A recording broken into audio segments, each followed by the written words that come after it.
አድርገው ይህን መንግስት ሽኮለሌ ሲሉለት ያሉ ሌሎቹን አይታቸዋል። በዘፈን ደረጃ እንኳን መንግስትን አብረው እንዴት አድርገው አብረው ሲያስተባብሩ እንደነበረ በአደባባይ ያያችሁት ነገር ነው። ለህዝብ ደግሞ ድምፅ የሚሆኑ አባቶች ሲመጡ እነሱን ማሸማቀቅ ስራቸው። እንግዲህ አርሲ ላይ ለሚጨፈጨፈው ወገን እነዚህ አባቶች ፊት ለፊት መጥተዋል። የመጡም አሉ፣ ማላቃቸው ከስር ሊኖሩ ይችላሉ። ብዙ አባቶች ታፍነው እንጂ ወጥተው ለመናገር ፈቃደኛ ናቸው። በተለይ በሌላ ሀገር ላይ የሚኖሩ አባቶች በዚህ ነገር ላይ ሁልጊዜም በተለይ እኔ ቀሲስ ድበኩሉን አውቃለሁ፣ ቀሲስ ቴዎድሮስን አውቃለሁ፣ የደብረ ሰላሙንም ደግሞ እኔ በአካል አግኝቼ ከድሮም ጀምሮ ምን ሳረግ እንደነበረ የሚያውቁ አባት ናቸው። ስለዚህ እባካችሁ ይኸው አባቶች ተጠይቀው አባቶች ፍትህ ብለው መጥተዋል። ፍትህ ብለው ሲመጡ ፎሎ ማድረግ እነሱን መከተል። ጥያቄ ካላችሁ በክርስትናችሁ ላይ በኦርቶዶክስ ላይ ጥያቄ ካላችሁ እነሱን መጠየቅ የእናንተ ግዴታ፣ እንዲሁም እኛ ስራችንን መስራት፣ እኛ የሚያዙንን አባቶች ማድረግ በቃ ድምፅ መሆን ያለብን ሶሻል ሚዲያ ላይ የምንታወቅ ሰዎች ድምፅ እየሆንን እነዚህ አባቶችንም ደግሞ እንደ ልጅ በመታዘዝ ኃላፊነታችንን መወጣት አለብን። ይሄ ግዴታችን። ስለዚህ ቅድም ለመጡት አባት እስቲ ደግሜ ላስገባሁት ላኩልኝ፣ መጋቤ ላኩልኝና መልሰው ይግቡ። ቲክታክ ነው ያስወጣሁት። ምናልባት ከ10 ደቂቃ በኋላ ሊል ይችላል። ከዛ በፊት ያላችሁ ግን ታፕታፕ ኮፒ ሊንክ በማድረግ አደራ ፍትህ አርሲ ላይ ለሚገደሉ አርሲ ላይ ለሚጨፈጨፉ ወገኖች ፍትህ እንጠይቃለን። አርሲ ላይ ለሚገደሉ ለሚጨፈጨፉ ኢትዮጵያውያን በሙሉ ፍትህ እንጠይቃለን። ይህን ነው እኔ የምለውና ሌሎች አባቶች የምጨምሩበት ነገር ካለ እዚህ ላይ ብትጨምሩ ደስ ይለኛል።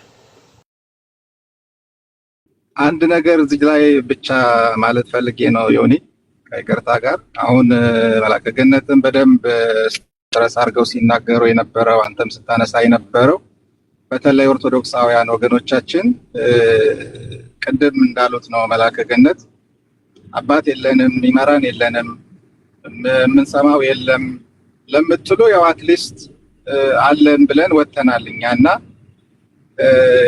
ትክክለኛውን የቤተክርስቲያን ድምፅ መስማትን መጀመር አለብን። አንዱ የሚያድነን እሱ ስለሆነ ሁሉንም ነገር ጥለን ሁሉንም ነገር አቃለን አይሆንም እውነት ለመናገር እና ቤተክርስቲያን የክርስቶስ አካል ናት። ስለዚህ እውነተኛ የሆነው የቤተክርስቲያን አባቶችንም ድምፅ መስማት መጀመር አለብን። ከሌላው ያነሰ አስተሳሰብ ሊኖረን አይገባም። ለምሳሌ እኔ አሁን አንድ ምሳሌ ልስጥ። ሰሞኑን አይታችሁ ይሆናል። ምርጫው ከመካሄዱ በፊት አብዛኞቹ የፕሮቴስታንት ፓስተሮች አዳራሽ ውስጥ ጠቅላይ ሚኒስትሩ እንደሚያሸንፍ ሲተነብዩ ነበር። አሁን ሕግ ቢኖር ኢትዮጵያ ውስጥ ይሄ ወንጀል ነው፣ የሚያስጠይቅ ነገር ነበር። ለ200 ዓመት ብልጽግና ነው የሚመራው ጠቅላይ ሚኒስትሩ የአሁኑን ብቻ ሳይሆን የሚመጣውንም ከዛም በኋላ ያለውን ምርጫ ያሸንፋል እያሉ በድፍረት የሚናገሩ ሰዎች ባሉበት ሀገር ኦርቶዶክሳውያን መሞት የለባቸውም ብሎ ድምፅ መሆን እንዴት ነው ሊያስፈራ የሚችለው? እንዴት ነው ሊያሳፍር የሚችለው? ቅዱስ ጳውሎስ እዛ ፊልጵስዩስ 3:21 ላይ እንደተናገረው ነው የመጨረሻው ዘመን ምልክት አንዱ ክብሩ እንደ ነውር ይቆጠራል፣ ነውሩ እንደ ክብር ይቆጠራል እና ሊገላበጥብን አይገባም። በትክክል የክርስትናውንም ትምህርት አለመረዳታችንን ነው የሚያሳየው ይሄና እውነት ለሆነው ነገር መቆም ዋጋ ሊያስከፍል ይችላል። በሰማይ ግን ትልቅ ክብር የሚያሰጥ ነገር ነውና ለእውነት እንቁም፣ ዝም ብለን አንሽለጥለጥ ለማለት ነው። ይሁን ይቅርታ ስለቃል።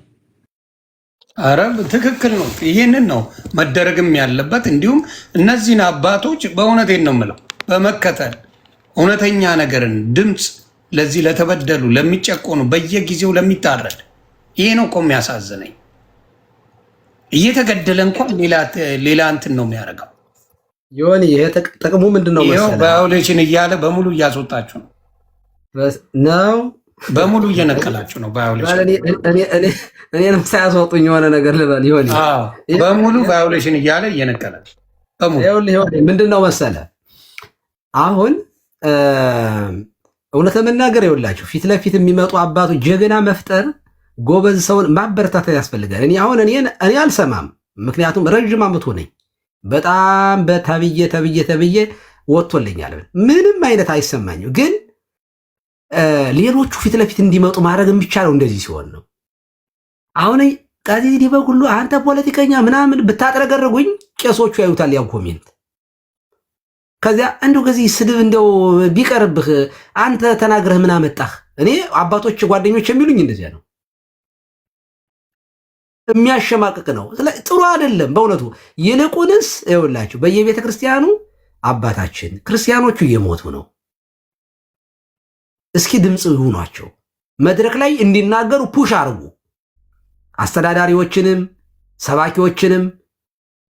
አለበለዚያ የማይናገሩ ከሆነ ቦታ አለመስጠት። በእውነቱ እኔ ይኸውልህ በሀገር ጉዳይ ባንዳን፣ በሃይማኖት ጉዳይ ምንደኛን፣ ቅጥረኛን ይዞ ማገልገል አይቻልም። አገርን መጠበቅ የሚቻለው ከባንዳ ነፃ የሆነ ትግል ሲኖር ነው። ባንዳዎች እስካሉ ድረስ አገር ላይ የሚያስገድሉ እንደነ አሉ እንደና አፄ ቴዎድሮስ ያሉትን የሚያስገድሉ ባንዳዎች በቤተ ክርስቲያን ምንደኛ ነው የሚባለው፣ ቅጥረኛ ነው የሚባለው። እኔ ከሞቱ ሰርዶ አይብቀል የሚል የአህያ ጥቅስ የያዘ እኔ ብቻ ልብላ የሚል እኔን ራሱን የሚያሰማራ በመጽሐፍ ቅዱስ ውስጥ እዚያ ትንቢተ ሕዝቅኤል ምዕራፍ 33 ላይ የተወቀሱ የእስራኤል እረኞች አሉ። የሰባውን ትበላላችሁ፣ ስጋው የሰባውን ስቡን ትበላላችሁ፣ ቆዳውን ትለብሳላችሁ፣ የከሱ በጎችን ግን አታዩም። እረኛ ሆይ ራስካችሁን የምታሰማሩ እረኞች ሆይ ወዮላችሁ ይላል እግዚአብሔር። እኛን እኮ ክርስቶስ እኮ እረኛ አድርጎ በምዕመናኑ ላይ ሲሾም ትወዱኛላችሁ፣ ከነዚህ ይልቅ ትወደኛል። ፍቅር የተከተለው ለበጎቹ የሚሞት ፍቅር፣ ስለ በጎቹ የሚሞት ቅድሚያ እኔ ልሙት የሚል እንደ ሙሴ ያለ መሪ ያስፈልጋል። ይኸው ክርስቶስ እኔ ስለ በጎቼ ነፍሴን አኖራለሁ አለ። ከዚያ ደግሞ ይሄ እውነተኛ እረኛ ሊያርግ ሲል ደግሞ ጴጥሮስን ትወደኛለህ ወይ አለ። አዎ እወድሃለሁ አለ። የምትወደኝ ከሆነ በጎችን፣ ግልገሎችን፣ ፍየሎችን፣ ጠቦቶችን ጠብቃለሁ። ፍቅር ያልተከተለ ስልጣን ገዳይ ስለሆነ አሳራጅ ነው የሚሆነው። ምዕመናንን የሚወድ ክርስቶስን የሚወድና ቤተክርስቲያንን የሚወድ እረኛ በፍጹም በጎቹንም ቤተክርስቲያንን አያስነካም በፍጹም። እውነተኛ እረኛ ስለ በጎቹ የሚሞት ስለሆነ እረኛ አንድ ነው። አንድ እረኛ ቢሞት ምንም ችግር የለውም በእውነቱ። መንጋው ግን ብዙ ነው። የኔ መሞት ሚሊዮኖችን ካተረፈ እኔ ስንት ሰው ነኝ በእውነቱ። ደግሞ በዚያው ላይ በሰማይ ቦታ አለን ብለን የምናስብ ሰዎች በእውነቱ አክሊል ይጠብቀናል ስሞት ብለን የምናምን ሰዎች ለምንድን ነው የምንፈራው? እኔ ፍርሃትን የመጀመሪያ የሚገለን ፍርሃት ነው የሚገለን። ፍርሃት ገዳይ ነው። ክርስቲያን የሚሞተው የፈራለት ነው። ለዚህ ነው ጌታ እንኳ ሐዋርያትን ጽንዑ ሀገረ ኢየሩሳሌም እስከተለብሱ ኃይለ ማርያም፣ ከላይ ከአርያም ኃይልን እስክትለብሱ ድረስ ከኢየሩሳሌም ከተማ እንዳትወጡ አላቸው። ለምን? የመንፈስ ቅዱስ ኃይል በእነሱ ላይ ከሌለ ሊፈሩ ነው። ወንጌል ሲሰበክ ሰይፍ በተመዘዘ ቁጥር የሚሮጥ ጴጥሮስ ሊመጣ ነው። የሚሮጥ የሚኮበልል ያዕቆብ ሊፈጠር ነው። ስለዚህ መንፈስ ቅዱስ ፈሪዎች ፍሩሃን የነበሩትን ጥቡዓን የሚያደርገው እሱ ስለሆነ ማለት ነው። ፍሩሃን የነበሩትን ጥቡዓን የሚያደርገው መንፈስ ቅዱስ ለሞት የሚያስጨክነው ብንሞትም እመኒ ሞትነ ወመኒ ሐየውነ ለእግዚአብሔር ንሕነ፣ ብንሞትም ብንኖርም እኛ ለጌታ ነን የሚያስብለው መንፈስ ቅዱስ ነው። እግዚአብሔር ከኛ ጋር የሚሰራ ከሆነ እንደ እስጢፋኖስ እየተወገርን ሰማያትን የተከፈተ ሰማይ ነው የምናየው። ለእግዚአብሔር የታመነ አገልጋይ እውነት ሞትን አይፈራም። በእውነቱ እንድንጨክን የሚያደርገን የያዝነው ዓላማ ነው። ዓላማችን ትኩረታችን ምድራዊ ነገር ላይ የተሰካ ከሆነ ገንዘብ ላይ፣ ራሳችን ማሰማር ላይ፣ ሆዳችን ላይ ከሆነ እለከርሶሙ ያመልኩ፣ ሆዳቸውን የሚያመልኩ ክብራቸው በነውራቸው ምድራቸው ሐሳባቸው ምድራዊ እንዲህ ያሉ ቅጥረኞች አሉ። እንዲህ ያሉት ሰዎች ነው ምን ሆነው። ስለ እኛ ምንድነን? አሁን እውነተኛ እረኛ ነን ወይስ ምንደኛ ነን? እውነተኛ እረኛ ነን ወይስ ቅጥረኛ ነን? መጽሐፍ ቅዱስ የሚመሰክረን አገልጋዮች ነን ወይስ ራሳችን የምናሰማራ ነን? እንደ አፍኒንና እንደ ፊናስ የእግዚአብሔርን መስዋዕት እየበሉ ህዝቡን እያስገደሉ ታቦት ተሸክሞ መውጣት ለምርኮ ነው የሚዳርገን። በእውነቱ አያድነንም። ስለዚህ ለሚሞቱት ድምፅ እንሁን። እንዲህ ሆነን ከሞትን ዋጋ አለን በሰማይ። ይሄ ጩኸት ባዶ የሚቀር ጩኸት እንዳይመስላችሁ። የዛሬ ጩኸታችን እንኳን ዋጋ አለው በእግዚአብሔር ዘንድ። እግዚአብሔር ይሰማል። ምክንያቱም መጽሐፍ እንደሚል ናሁ አዕይንቲሁ ለእግዚአብሔር ሀበ ጻድቃኑ ወእዝኑ ሀበ ስእለቱ ነው። የእግዚአብሔር አይኖች ወደ ጻድቃን ናቸው፣ ጆሮዎችም ወደ ልመናቸው። እግዚአብሔር ይሰም እግዚአብሔር ጸሎተ ጻድቃን ይርቅ እግዚአብሔር ማጣን ወይ ሰም ጸሎተ ጻድቃን። እግዚአብሔር ከኃጥአን ይርቃል፣ የጻድቃንን ጸሎት ግን ይሰማል። መጽሐፈ ምሳሌ ተጽፏል። እግዚአብሔር ይሰማል፣ የሚሰማ አምላክ ነው። መጮህ ደግሞ ተፈጥሯዊ ነው። በነገራችን ላይ መጮህ አንድ ሰው ሲመታ የሆነ ለምሳሌ ጫካ ውስጥ ምንም ሰው በሌለበት አውሬ ቢመጣብኝ እጮሃለሁ። ለምን? መጮህ ተፈጥሯዊ ነው። ስንመታ አለመጮህ ግን ኢሰብአዊነት ነው። ከተፈጥሮ ውጭ መሆን ነው። እየተመታን ነው፣ እየተገደልን ነው። አለመጮህ አለማልቀስ ግን ከሰብአዊነት ውጭ መሆን ነው። በእውነቱ እንዴ መጮህ በራሱ ተፈጥሯዊ ነው። ሰው ሲመታ አለማልቀስ አይችልም፣ አለመጮህ አይችልም። የምንጮኸው መንግስት ባይኖረን እንኳ እኛ ሊታደገን የሚመጣ ሰው ባይኖርም እንኳ አንደኛ የሚሰማን አምላክ ስላለ እንጮሃለን። ሁለተኛ ሰው ስለሆን ነው የምንጮኸው። ሰው ያልሆነ ሰው ሲሞታ ሊጮህ አይችልም። እና ባካችሁ ሰው ሁኑ። በዚያ ይችን ጥቅስ ብቻ ተናግሬ ልጨርስ። በዚያ በኦሪት ዘፍጥረት ምዕራፍ 9 ቁጥር 6 ላይ እግዚአብሔር የሚናገረው ነገር አለ። ኦሪት ዘፍጥረት ምዕራፍ 9 ከቁጥር 6 ላይ የሚናገረው ነገር አለ። እንዲህ ነው የሚለው፣ የሰውን ደም የሚያፈስ ሁሉ ደሙ ይፈሳል።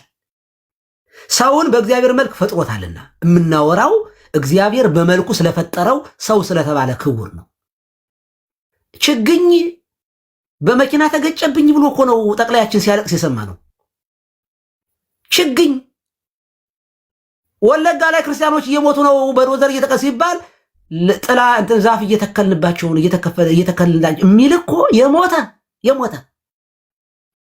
የሞተ ለችግኝ የሚያለቅስ ለሞቱት ንጹሃን ግን ምንም የማይመስለው እግዚአብሔር እውነት እንዴት እንዲህ በእውነት ኃጢአታችን እንዴት ቢበዛ ነው በእውነት እንዲህ ላለ አይምሮ ተላልፈን መሰጠታችን በጣም ያሳዝነኛል። ስለዚህ ለወገኖቻችን ድምፅ እንሁን። ይህ አንድ ወንድማችን ፌስቡክ ላይ ማን ነው ሲሳይ ታደለ ነው ማን የሚባል ልጅ እኔ ጎንደር ላይ አለ አሁን በህይወት ያለሁት አርሲ ላይ ስለሌለሁ ነው። አክሱም ላይ ያለ ኦርቶዶክሳዊ በህይወት ዛሬ ያለው አርሲ ስላልኖረ ነው። እኔ አሜሪካ የምኖረው ቄሱ ዛሬ በህይወት የኖርኩት አርሲ እዚያ ዛሬ ከሚገደሉት መካከል ባለመሆኔ ብቻ ነው እንጂ ማንም ለእኔ ራርቶልኝ ወይ በማንነቴ አክብሮኝ አይደለም። ወንድሜ ነው፣ አካሌ ነው እየሞተ ያለው። የክርስቶስ አካል የሆነ ክርስቲያን ነው እየሞተ ያለው። እጃችን ነው እየተቆረጠ ያለው፣ እግራችን ነው እየተቆረጠ ያለው። በዚህ ደረጃ ካልተሰማን አንዱ አካል ሲታመም አለ ቅዱስ ጳውሎስ ሌላኛው አካል ይታመማል። ምክንያቱም እኛ የክርስቶስ አካል ነን። እና እባካችሁ ስለሚሞቱት ድምፅ እንሁን፣ ወደፊት እንምጣ ለማለት ነው። እግዚአብሔር ይስጥልኝ። ቴንኪው። እሺ ዮኒ ሰላም ብያለሁ። ሁላችሁንም ቀሲስ ፍቱኝ ባርኩኝ። የአንድ ነገር ላሳያችሁና እስኪ የሆነ ነገር እንነጋገራለን ብዬ አስቤ ነው። አሁን ፍትህ ምንድነው? ፍትህ ሲጀመር ምንድነው? ለማን ነው ፍትህ የሚሰጠው? የበደለውን ሳያውቅ አንድ ሰው ፍትህ ከጠየቀ በጣም ችግር ነው። ይሄን ቪዲዮ ስሙት። የአፄው ስርዓት ላይመለስ ተቀብሮ አልፏል። መጪው ዘመን የእስላም ነው፣ አትጠራጠሩ፣ ምንም ጥርጥር የለውም። እና እንደዛ ነው። ሌላው ያው ጊዜው የኛ ነው፣ የነሱ ወደ አንድ በኩል ነው ማለት ነው። መሬቱ ምን አሉኝ ጋሲስ? ጽሁፏን እቺ ፊት ለፊት ያለችው ነው ዮኒን ነው ወደ ጎን ወደ ታች አርጋት። ይሰማችኋል ብዬ አስባለሁ አይደለ? እንደሱ ቀጥል። ወደ የአፄው ስርዓት ላይመለስ ተቀብሮ አልፏል።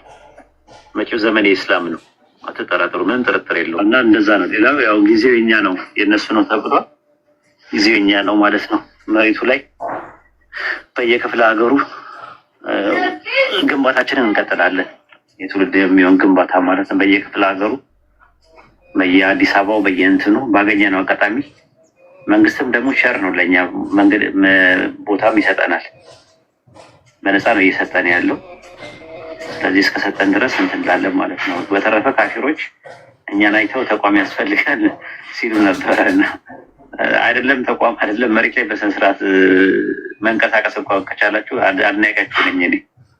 በስነ ስርዓት መልካችሁ ሳይታይ ምን ሳይታይ በስነ ስርዓት እንኳን መሄድ አትችሉም። እናንተ እንኳን አይደለም ተቋም ይኖራችሁ ይቅርና ማለት ነው። እንደፈለጋችሁ አትሆኑም እኮ። እኔ ዛሬ 2 ዓመት ኢትዮጵያ ሄጄ እንደፈለግኩ ነው። በፌዴራል ታጥሬ ነው ሲሄድ የነበርኩት። ጥሩ ፌዴራሎች የሚታወቁ የሙስሊም ፌዴራሎች በስነ ስርዓት የሆነ ነገር ካጋጠመ ደውል ብለው ቀብሰስ እያልኩ ነው ስኖር የነበረው ማለት ነው ሳልፈራ። እሺ አሁን ፍትህ ካላችሁ እንዲህ አይነት ገዳይ ማን እንደሆነ እያወቅ ነው ማለት ነው። አትሊስት ተቋሞችን እንገነባለን የሚሉት ነገር ምንድነው? ከዚህ በፊት አርሲ ላይ የውሃብያ ትምህርት ቤት ተገንብቶ እንደነበረ ታውቃላችሁ ሁላችሁም። በተቋም ደረጃ ይሰሩ እንደነበረም ታውቃላችሁ ሁላችሁም። አርሲ ላይ ብቻ አይደለም፣ ወረባቦ፣ ደቡብ ወሎ፣ ኮምቦልቻ ቤዝ አላችሁ። ሁላችሁ የምታውቁት ነገር ነው። ለምን እንደምንሸዋወድ እኮ ነው ግራ የሚገባኝ እኔ። ገዳይ እኔ ነኝ ብሎ ፐብሊካሊ መጥቶ እየነገረ በጣም ከመናቃችን እየተነሳ ፐብሊክሊ ራሱ እንደዚህ መጣው እየተናገሩ በነፃነት የምትንቀሳቀስበት ጊዜ የለም። ቀጣይ በነፃነት የምትንቀሳቀስ ከሆነ ታያለ። መንግስትም ቢሆን ከኔ ጎን ነው፣ ፌዴራል አጅቦኝ ነው የምንቀሳቀሰው እያለ ከዚህ በላይ ምንድን ነው የምትፈልጉት? ፍትህ የምትሉት ምንድን ነው? ፍትህ ገዳይ ፊት ለፊት መጥቶ እየተናገረ እኮ ነው። ፍትህ ያለው በእጅህ በክንድህ እኮ ነው። ከስር ኮሜንት ብትመለከቱ እና ከዚህ በኋላ ያለው 2 መንግስት ነው ያለው ይላል። ቆይ አንዴ እንደውም እሱን ስሙት። 2 መንግስት ነው ያለው፣ የኛ መንግስትና የአብይ መንግስት ምናምን ነው የሚለው። ቆይ አንዴ ስሙት። እሱ እንደዛ አይደለም ራሱ ማለት አንዴ ቆይ እና አይናችሁ እያየ በደንብ ኢትዮጵያ ውስጥ በደንብ ተቋም ምንድነው በደንብ እንገነባለን። ራሱ የትምህርት ለትውልድ የሚሆን ለመጻኢ ጊዜው የሚሆን ነገር እንሰራለን ወደፊት ኢንሻአላህ። በደንብ ምንም እንትን ማለት ነው። ምንም አይላቸውም ብሏል። ምንም አይለንም። የመንግስት አካላትም በዚህ መልኩ ምንም የሚያመጡት ነገር የለም። እየሰማችሁ ነው። የመንግስት አካላት የሚያመጡት ነገር የለም እያልን ከዛ ልጁ ሊጠይቀው ነው። ስሙት። ይህንን ጥቅም ባስብ ኖሮ አሁን ስለ ኢብራሂም አልናገርም ነበር። እኔ አልፈራም ማንንም። አንደኛ፣ ሁለተኛ ነገር ደግሞ ላይሰንሳችንን መንጠቅ አይችሉም። ይሄ ላይሰንስም አላቸው። ዳር ላይሰንስድ በፈቃድ ነው የሚንቀሳቀሱት። ዝም ብለው አይደለም የሚንቀሳቀሱት። ላይሰንሱን የሚሰጣቸው መንግስት ነው። መንግስትንም ከመናቃቸው እየተነሳ ምንም ያመጣው ነገር የለም ለሚሉት አብሶሉትሊ ማለት ነው። ስሙ አንደኛ ማለት ነው። እና መንግስት ምንም ማድረግ አይችልም። ታይም ሰላችሁ ኢንሻአላህ። 2 መንግስት ነው ያለው ማለት ነው ኢትዮጵያ። እንደዛ ከሆነ አዎ 2 መንግስት ነው ያለው። አንደኛው የአብይ መንግስት ነው። ሁለተኛ ያገው መንግስት ደግሞ ሰማይና ምድር በመካከላቸው ያለውን የፈጠረ የዓለማቱ ጌታ መንግስት አለ። ንግስና በዚያ ቀን ለአላህ ነው ይላል። በሰማይና በምድር ያለው ንግስና ያላህ ነው ይላል። ያላህ ሙልክ ያላህ ንግስና ማንም የሚቋቋመው የለም። የሰማይና የምድር ኃይላት ቢተባበሩ አላህ የቀደረው ነገር አላህ ያለው ነገር ከመሆን ወደ ኋላ አይመለስም። እሺ እና ሰው አሁን ፍትህ ብሎ የሚጮኸው የበደለውን ሰው ካላወቀ ወይም ደግሞ የበደለውን ሰው ቢያውቅ እንኳን በራሱ ምንም ማድረግ ማይችል ሲሆን ከበላይ ያለውን አካል ለፍትህ ይጠይቃል። ይሄ ሰብአዊ ድርጊት ነው። ቀሲስ ሲናገሩት እንደነበረው ማለት ነው። እኛ የሚበድለንን አናውቅም ወይ? እናውቃለን። እያረደን ያለንን ሰው አናውቅም ወይ? እናውቃለን። ተቋማቱን አናውቃቸውም ወይ? እናውቃቸዋለን። እና አሁን ምን ይሁን? ከዚህ በፊት እኮ በጣም ብዙ ጊዜ ፍትህ ለአርሲ ተብሎ ተጮኸ። በየቢቢሲው በየእንትኑ ይዘገብ ተብሎ ሶሻል ሚዲያ ተዘመተ። ያ ሁሉ ነገር ግን አርሲ ለሚጨፈጨፉት ሰዎች ያመጣው አንድም ፋይዳ የለም። አንድም ፋይዳ ማለት ነው። ፕራክቲካል የሆነ መፍትሄ ሊያመጣ ትርጉም ሊያመጣ የሚችል ነገር ነው እንጂ ሰው አተኩሮ መነጋገር ያለበት ሶሻል ሚዲያ ላይ ስለ ጮኸን የምናመጣው አንዳች ነገር የለም። ይህን እርግጠኛ መሆን አለብን ሁላችንም። ድምጽ ልንሆን እንችላለን። ብዙ እንትን ሊዘግበው ይችላል። መዘገቡ ራሱ እንደውም የበለጠ ጉዳዩ እንዲባባስ ነው የሚያደርገው። ለዚህ ሰው በዚህ ሀሳብ እንኳን አልስማማም። ይቅርታ አድርግልኝ። ማልስማማበት ምንድነው? ሰው ያልሰማው ነገር ላይ መፍትሄ ሊያመጣ አይችልም። ምናልባት አንተ ዶክመንቱ ስላለ አንተ ያያቸው ነገሮች ስላሉ አንተ ሰምተው ሊሆን ይችላል። እኔ አሁን ለምሳሌ ይህን ነገር አልሰማውም። እግዚአብሔር በሚያውቀው ምናልባት ቀሲስ ዲበኩሉ አልሰሙ ይሆናል። የደብረ ሰላሙን ሳይሰሙ ሊሆኑ ይችላል። ቀሲስ ቴዎድሮስም ላይሰሙ ይችላሉ። ይህንን ነገር ሶሻል ሚዲያን እንደ ትንሽ ነገር አድርገህ እንዳታየው። አንተም ሶሻል ሚዲያ ስላለ ነው ይሄን መረጃ ይዘህ መጥተህ እንድንነጋገርበትና ህዝቡ ምን እንዲያደርግ አቴንሽን እንዲሰጠው ከዛ በኋላ ወደ መፍትሄ እንዲሄድ የሚደረገው። ስለዚህ ሶሻል ሚዲያን እንደ ትልቅ መሳሪያ አድርገህ አትየው። ሶሻል ሚዲያ ከማንም በላይ ትልቁ መሳሪያ ሶሻል ሚዲያ ነው። ህዝብ የሚግባባበት፣ ህዝብ ድምፅ የሚሰጥበት፣ ህዝብ ምን የሚያደርግበት፣ የንጹሐንን ደም በትክክል አደባባይ ላይ አውጥቶ መረጃውን አውጥቶ ዓለም ላይ ምን ሊያደርግ የሚችልበት መፍትሄ ሊያገኝበት የሚችልበት ነው። ስለዚህ ሶሻል ሚዲያ እንደ ተራ ነገር ባታየውና ይህን አንተ ታዲያ ለምን መጣ ምን ታደርጋለህ? መፍትሄ ከሌለው ሶሻል ሚዲያ ላይ መጣ ይህንን ማውራቱ ምን ጥቅም አለው ታዲያ?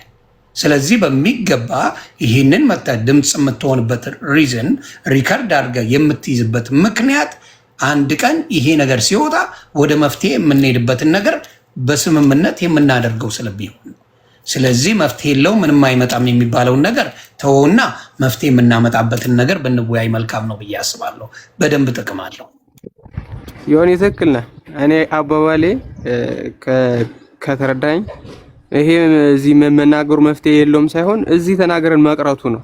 ባለፈውም ተናግረን ስለቀረን መስማቱ ሁሉም ማወቅማ ግዴታ ነው፣ ማወቅ አለበት። አሁን እየተናገር ከሆነ 100% የምቀበለው ነገር ነው። ካወቅም በኋላ ግን ወደ ቀጣይ እርምጃ መገባት አለበት ነው። ያ ደግሞ የሚደረገው በአንድ ልብ መሆን ስንችል ነው። በአንድ ሀሳብ መስማማት መግባባት ስንችል ነው። ያንን ደግሞ በስነ ስርዓት መረጃ መቀያየር ሲቻል ነው። ያ ደግሞ ሶሻል ሚዲያ is the biggest tool። ያ ማንም የሚከራከረው ነገር ስላልሆነ ማለት ነው። ግን ችግሩ ምን አለ መሰለህ ዮኒዬ፣ መረጃውን ከተቀያየር ነው በኋላ ከ2012 ጀምሮ እኮ ነው መረጃውን ከተቀያየር ነው በኋላ nobody talks። ከዛ በኋላ ጸጥ ይባላል። አሁን ጸጥ ሲባል ቀጣይ ምንድነው እነሱ የሚያስቡት? አይ ባለፈውም ሶሻል ሚዲያ ላይ ጮኸው ነበረ፣ የሚያመጡት ነገር የለም፣ ወሬ ብቻ ናቸው ነው የሚሉት። አየው፣ መረጃ መያዝ ትልቅ ነገር ነው። በጣም ደስ ይላል። ሼር መደራረጉ በጣም ትልቅ ነገር ነው። እኛ ስንገባበት ምን ያህል እንደምናንቀጠቅጥ ታውቀዋለህ። ያ እኛ ስንገባበት ተወርቶ የሚቀር ነገር የለም በፍጹም። አይ ነው፣ ለዛ ነው እንድትገቡበት ስለምፈልግ ነው። ስለዚህ በደንብ አድርገን ገብተንበት ይሄንን ጉዳይ ምን ያህል ውጤት ይዘንበት እንደምንመጣ ምንም ጥያቄ የለውም። አብይን ስናመላልሰው ነበር፣ ጥያቄ የሌለው ነገር ነው። አሁንም ይሄ የወገኖቻችን ማለቅ በደንብ ህዝቡን አንድ ላይ አድርጎ በደንብ ጥቁር አስለብሶ ፊት ለፊት አደባባይ ላይ ወጥቶ ድምፅ መሆን እንደሚቻል እናሳያለን። ምንም ጥያቄ የሌለው ነገር ነው እና እንደሚሆን እርግጠኛ ስለሆንኩ ነው። እየተገደለ የሚኖር ኢትዮጵያዊ የለም። ኢዝና ገና ሃፕን ገብተዋል። በዚህ ነገር ላይ ምንም ፊት የሚሰጥ የለም። አባቶችም ይኸው ፊት ለፊት መጥተዋል። በአደባባይ መጥተው ይኸው ለልጆቻችን ድምፅ እንሆናለን፣ ለቤተ ክርስቲያን ድምፅ እንሆናለን፣ እየተሰደብንም ቢሆን ፊት ለፊት እንጋፈጣለን ብለው መጥተዋል። ይኸው ይሆንም ሌላም አባት ነበሩ፣ ገብተው ነበር መጋቤ ገብተው ድምፅ እየሆኑ ነው። በሙሉ አባቶቻችን መጥተዋል። ከአባቶቻችን ጎን የመቆም ደግሞ የምዕመናኑ ኃላፊነት ነው። ስለዚህ አባቶች መጥተው ይህንን ነገር ተጋፈጡ ካሉን እኛም ደግሞ የሚገባንን የሚደረገውን ነገር ካደረግን ምን ይሆናል? ህዝብና ምዕመናኑና አባቶች አንድ ላይ ሆኑ ማለት ነው። አንድ ላይ ሆኑ ማለት ውጤት ይዘን እንመጣለን። ስለዚህ አባቶች እዚህ ጋር መጥተዋል፣ በሚገባ ነገር ያደርጋሉ። በነገራችን ላይ እታች ሆነው የሚጽፉት አብዛኛዎቹ ካድሬዎች ናቸው። ብዙ አቴንሽን አትስጧቸው፣ ብዙ አትመልሱላቸው። ከስር ላሉት ካድሬዎች እንደሆነ ማንም የሚያውቃቸው ነው። በሙስሊም ስም በጴንጤ ስም በምን ስም እየመጣ ብዙ ፖለቲካ ከስር የሚሰሩትን በደንብ አድርገን ስለምናውቅ እኔ ሶሻል ሚዲያ ላይ መሪያችሁን ጠፍጥፌ እሰራለሁ። ሶሻል ሚዲያ ላይ ጉራ ሳይሆን የሚታወቅ ነገር ነው። ስለማቀው በአቴንሽን አድርገው በአዲስ አካውንት እያደርጉ አቴንሽን ወይም ደግሞ ነገራችሁን ለማስቀየር ከስር እየጻፉ ላይ ናቸው። ከስር የሚጽፉትን ትታችሁ በደንብ አድርጋችሁ ፊት ለፊት ላይ መሰራት ያለበትን በደንብ አድርጋችሁ ብትናገሩ መልካም ነው ብዬ አስባለሁ። ክበሩልኝ። ቀጥል ታላቁ። እኔም እንትኑ ይሄ መረጃ መቀያየሩን በእናንተ እጅ እንዲገባ የምፈልገው ለምንድን ነው? አትሊስት የሆነ ነገር ማድረግ ትችላላችሁ ብዬ ስለማስብ ነው።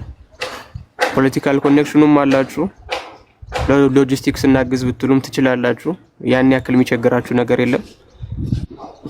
ስለዛ መረጃ እናንተ ብትይዙ እና እናንተ ቢኖራችሁ የተሻለ በጣም ጥሩ ነገር ነው የሚሆነው። እሱ ከኛ የተሻለ አቅም ስለሚኖራችሁ ማለት ነው።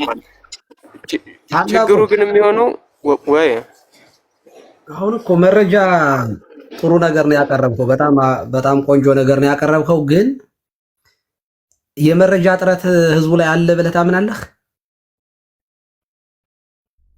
የመረጃ እጥረት በደንብ አለ። ግን ደግሞ ችግሩ ምንድነው? መረጃውን የሚይዘው ሰው እንደ መረጃ ብቻ ነው የሚይዘው፣ ወደ ድርጊት መግባት አይፈልግም። በቂ አይደለም ወይ? አሁን ለምሳሌ በየአደባባዩ በአሁኑ ሰዓት ላይ ቴክኖሎጂ ያለበት ዘመን ነው። ገበሬው ሁሉ ስልክ በእጁ ላይ ይዞ ነው የሚንቀሳቀሰው። የሁሉ ሰው የሁሉ ግድያ እንዴ! ጦርነት የሌለበት አካባቢ የት አካባቢ ነው? ወጣቱ ሽማግሌዎቹ ልጆቻቸውን ጫካ ልከው ነው ያሉት። የሁሉ ነገር እየሆነ የሁሉ ግድያ እየተሰማ እኔ የምጠይቀው ጥያቄ ምን ሆነን ነው እንጂ ከድንዛዜ እንዴት ነው መንቃት የሚቻለው?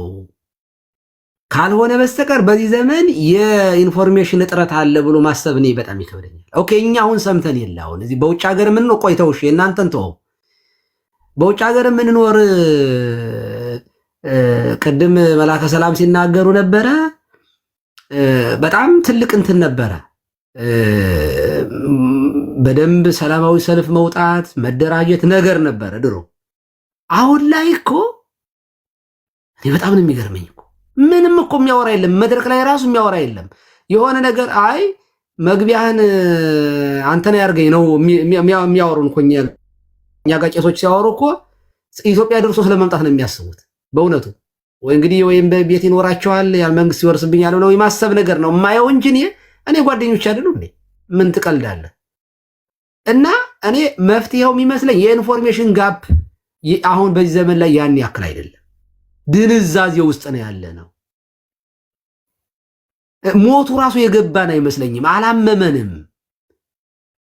ምን ሆነን ነው ሰው ራሱን እኔ ትምህርትም ከሆነ ከታች ያላችሁ ይመናል ክርስቲያን እየሞተ ቤተ ክርስቲያን እየተቃጠለ ተመስገን ጌታዬ እያልክ የደስታ ሳቅምስ ከሆነ ሐዘን የማይሰማ የክርስቲያኖች ሞታቸው የማያስለቅስ ከሆነና በእንባ እንድትጸልይ ማትሆን ከሆነ እኔ አንጸድቅም ብዬ ነው የማምነው።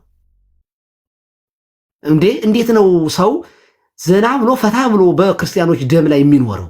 እንዴት ይደረጋል? እንደዚህ ይሄ በሆነበት ሁኔታ እኔ ምዕመናን በውጭ ሀገር የምትኖሩ አባቶቻችሁን እባካችሁ ምሩን፣ ቅደሙልን። ከፊት ለፊት ክርስቲያኖች እያለቁ ነው፣ ተደራጅተው እየገደሉን ነው። ገብርኤልን ቤተክርስቲያን እንዳታቃጥሉት ወላሂ መስጊድ እናደርገዋለን ያለው ቪዲዮ ሲተላለፍ አልነበር ከዛሬ ከ8 ዓመት በፊት ከ7 ዓመት በፊት። እና እኔ የኢንፎርሜሽን ትክክል ነው እንደዚህ እያደራጁ አሁን ስታቀርበው አንተ ሾርት ሚሞሪ ተብለናል። ሚሞሪያችን ይነቃል። የተወሰኑ ድሌት ሰማይ ተምዘ የሚል ነገር ካለ ድሌት እያደረገ ያንን ሰው ሌላውን ይሄን ይጨምርበታል እንጂ የኢንፎርሜሽን ጋፕ የለም። ድንዛዜ ግን አለ። ይኸውልህ አሁን ዝም ብሎ ላይቭ እኮ ወጥቶ ዝም ብሎ ጌም የሚጫወተው ኦርቶዶክሳዊ እኮ አለ እኮ በቀላሉ ሌላ ነገር ላይ የሚያተው አይ እዚህ ውስጥ እኔ አይመለከተኝም ይሄ ፖለቲካ ነው የሚል እኮ አለ እኮ። አሁን የክርስቲያኖችን ሞት ፖለቲካ ነው ማኒፌስቶ አዘጋጅተው እንግዲህ ስንት ዓመት ሙሉ 50 ዓመት ሙሉ እንዴ አንተ አይገባም እንዴ 50 ዓመት ሙሉ ኦርቶዶክስንና አማራን አከርካሪውን ሰበር ነው ያለ ማኒፌስቶ ያለ በአሁኑም ሰዓት ላይ ይህንን የሚል መንግስት ባለበት ሁኔታ ላይ ድምፅ ወጥቶ እንሰብራለን እንገላለን አዲስ አበባ ላይ አይደለም እንዴ የተባለው ሰበርናቸው ያለው መስቀል አደባባይ ላይ አይደለም እንዴ? እና እኔ ይሄ ድንዛዜ ነው የሚባለው እንጂ የኢንፎርሜሽን ጋፕ አይደለም። እና እኔ መጽሐፉ እንደሚለው እረኞቻችን አልጠበቁንም ካላችሁ ምዕመናን በቃ የማይጠብቅን እረኛ በጎቹ ከዚያ ይሸሻሉ፣ አይሰሙትም፣ አያውቁትም ተብሏል። አናውቅህም ማለት ነው። ደሞዝ አንከፍልህም። ከዛሬ ጀምሮ ቤተክርስቲያን ስትቃጠል፣ ህዝቡ ሲያለቅስ፣ እኛ ስንጨነቅ ድምፅ ማትሆኑን ከሆነ ሌላ እረኛ እንፈልጋለን። በነገራችን ላይ ይሸሻሉ ማለት ከቤተክርስቲያን መሸሽ አይደለም። መጀመሪያ ቤተክርስቲያን ማናትና ህዝቡ ነው። ምንደኛውን ቦታ መስጠት ነው የሚያስፈልገው። ምንም ችግር የለ። የአንድ ወር ደሞዝ እኮ ማቆም እኮ ነው። ሲሪየስሊ ያን ጊዜ ለከርሶሙ ያመልኩ መጮህ ይጀምራሉ። ወይም መንግስት ወስዶ ይቅጠራቸው። እዚያው ለመንግስት ከሆነ ገጽታ ግንባታ የሚሰሩት መንግስት ይክፈላቸው፣ እዚያው ደሞዝ ይክፈላቸው። የሚገደለው ህዝብ ግን ምን እየሰራቸው ነው? ወይ ለምሳሌ እኔ አሁን ዛሬ አሪስ ሰው እየሞተ ነው አይደለ? ቀኝን ሲመታ ግራህን ስጥ የሚል ሰው ውረድ ማለት ከመድረክ ማስወረድ። እንደዚህ ያለውን ዳር ዳር የሚሄድ ሌባ ሰባኪ እኔ እንደዚህ ያለውን ማስወረድ ነው ከመድረክ። የመንግስትን በሙሉ ቅጥረኛ ገጽታ ግንባታ የሚሰሩ ደግሞ የሚናገሩትን ካህናቶች የሚያሳስሩ የሚያሳግሩትን ሰዎችን ህዝቡ ምን ይደረጋል? ህዝቡ እኮ ምን ህዝብ ምን ደሞዝ አይታገድ። የህዝቡ ቄስ ዲያቆን ቢሆን አዎ ያስፈራል፣ ከባድ ነው ለቄሶቹ ለዲያቆናቶች። ወይ በመንግስት ያሳስራቸዋል አለቆች፣ ወይ ደግሞ የሆነ ምዕመንን ማን ያስረዋል? ማን ደሞዝ ይቀማዋል? እንካዚ ምናልባት አሁን እያሉት ስላለው ነገር ቆይ እነሱ የሚያወሩትን አንዴ እንስማው ምን እንደሚሉ ማለት ነው። ድምጽ መሆን ምናምን ስለሚባሉ እሺ ሰሙ የሚሆን ነገር ምንም ነገር የለም እና የሚያስፈራ ምንም ነገር የለም። ስለዚህ የኢትዮጵያ ምድር ውስጥ በደንብ በስነ ስርዓት ኢንስታሌሽን እንዘረጋለን ማለት ነው። በደንብ ይዘረጋሉ፣ መስመሮች በደንብ ይዘረጋሉ፣ በደንብ ይገነባሉ፣ ለትውልድ የሚሆኑ ነገሮች ማለት ነው። ማንም ምን ነገር አይችልም፣ ያንን ነገር ምንም ማድረግ አይችልም ማለት ነው። ነገር ግን ያረጀና ያፈጀ የኦርቶ አማራ ፖለቲካ ግን ኢትዮጵያ ምድር ውስጥ አይቀጥልም። አትልፉ እንደዛ ማለት ነው። ገና ላይሰንስ ስትሉ ሄዳችሁ ላይሰንስ የምትሉት ሂዱና ሲኖዶሱን ተናገሩ ነው የምትባሉት። ሂዱና ሲኖዶሱን ጠይቁ ነው የምትባሉት። ቆይ ግን ታላቁ ጅብሪል ጥያቄ አለኝ። ይህን ነገር መንግስት እየሰራው ቢሆንስ? አንዳንዴ ቆም ብሎ ማሰብ ጥሩ ነው። እነዚህ የመንግስት ተቀጣሪዎች ነገሩን ከብልጽግና አውጥተው ሙስሊም ላይ አላከው ነገሩን የሚያደርጉ ቢሆኑስ? እርግጠኛ ነኝ ይሄ የመንግስት እጅ አለበት። መንግስት እያየ ዝም ካለ እንትን አለ። ስለዚህ ሙስሊም ላይ አላከው ሙስሊምና ክርስቲያን ይፋጫል፣ ሙስሊምና ክርስቲያኑ ይጨራረሳል። መንግስት ቁጭ ብሎ ያያል። ከዛ በኋላ ከተጨራረሰ በኋላ ተጎን በመሃል ገብቶ አሸማጋይ ሊሆን ይችላል። ይህንን ነው የማስበው። ስለዚህ ሙስሊሙ ላይ ማላቀቁ ሙሉ ለሙሉ ትክክል ነው ብዬ አላስብም። ገብቷል። አንተ አሁን የገባ የመሰለ ይሄ ሰውዬ ፊቱን ሳያሳይ ምኑን ሳያሳይ ዝም ብሎ መጥቶ ሙስሊም ነው እያለ ሙስሊምን ከኦርቶዶክስ ጋር ለሙስሊም ሙስሊም ሙስሊም ሙስሊም መባሉ ለምን አስፈለገ? ሌላ ቦታ ሳይገደል ቀርቶ ነው? ሌላ ቦታ ሳይጨፈጨፍ ቀርቶ ነው? ሌላ ቦታ ሳያልቅ ቀርቶ ነው? ለምንድን ነው በሙስሊምና በኦርቶዶክስ መካከል ያኛው ነገር የተፈለገው? እሱንም ቆም ብሎ ማሰብ ጥሩ ነው ብዬ አስባለሁ። ስለዚህ እኔ በዛ መልኩ ነው የማየው እንጂ አብሶሉትሊ ሙስሊሞች ለኦርቶዶክሶች እንዲያርጋሉ ብዬ አላስበው። ምክንያቱም ጓደኞቻችሁን የሆኑ ጥሩ የሚያስቡ መልካም የሆኑ በጣም በሚሊዮን የሚቆጠሩ ሙስሊም ወንድምና እህቶች አሉ። ይሄ በደንብ በጀት ተመድቦለት በበጀት ተደርጎ የሚሰራ ነገር እንጂ አብሶሉትሊ ሙስሊሞች ሆን ብለው ኦርቶዶክስን ለማጥቃት ታርጌት አድርገው የሚሄዱበት ነገር ነው ብዬ አላምንም። ይሄኛው ለፖለቲካ የተጠቀመበትና ኦርቶዶክስ ከሙስሊም ጋር እንዲባላበት የሚሰራ መሆኑን እኔ በደንብ ነው የማውቀው። ምንም ይሄ ጥያቄ የለው። ስለዚህ የነሱ ስራ የኦርቶዶክስን ሳይሆን መች ሰብከውት ያውቃሉ? መች በእንደዚህ ነገር መጥቶ ያውቃሉ? ይሄ ግን ሞር መሰራት ያለበት ብዬ የማስበው መንግስት ራሱን ነፃ ለማውጣት ሙስሊም ላይ አላኮ የሄደበት ምክንያት ነው የሚመስለኝ። እኔ እንደዛ ነው ማለት። አሁን እኮ ሊያብራራው ነው እሱ ራሱ። አንዲት ደቂቃ ብቻ ነው፣ አንድ ደቂቃ ብቻ። ቤተ ክህነት ማህበረ ቅዱሳን በማን ስር አሁን እየተጨፈለቀ እንደሆነ ጸጥ እኮ ነው። እንትንም የለም እኮ እንቅስቃሴ እኮ የለም እኮ። ሰምታችሁ ታውቃላችሁ? መግለጫ ሲሰጥ ሲኖዶስ ፖለቲከኛ ነው አሲዘኝ በፈለግከው አንድ ሙስሊም ቤተ ክህነት ብሎ አውርቶ አያውቅም። ቆይ እስኪ ቆይ እንስማው። አሁን በፈለግከው አሲዘኝ ቀሲስ ስሙ፣ በደንብ አድርገው፣ በደንብ ስሙ። ክበሩ ቀሲስ ስሙ።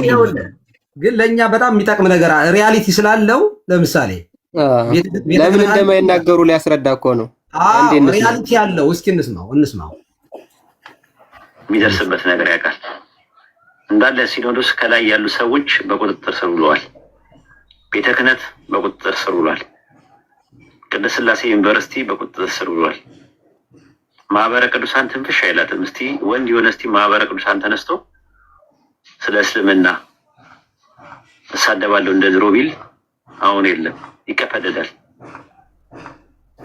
ስለዚህ እንዳሉት ነው፣ ጊዜው የነሱ ነው ብለዋል እና ጊዜው የኛ ነው። አሁን እዚህ ላይ የሆነ ነገር ልበልበት፣ ይቅርታ። እርሶ ተናገሩ ቀሲስ።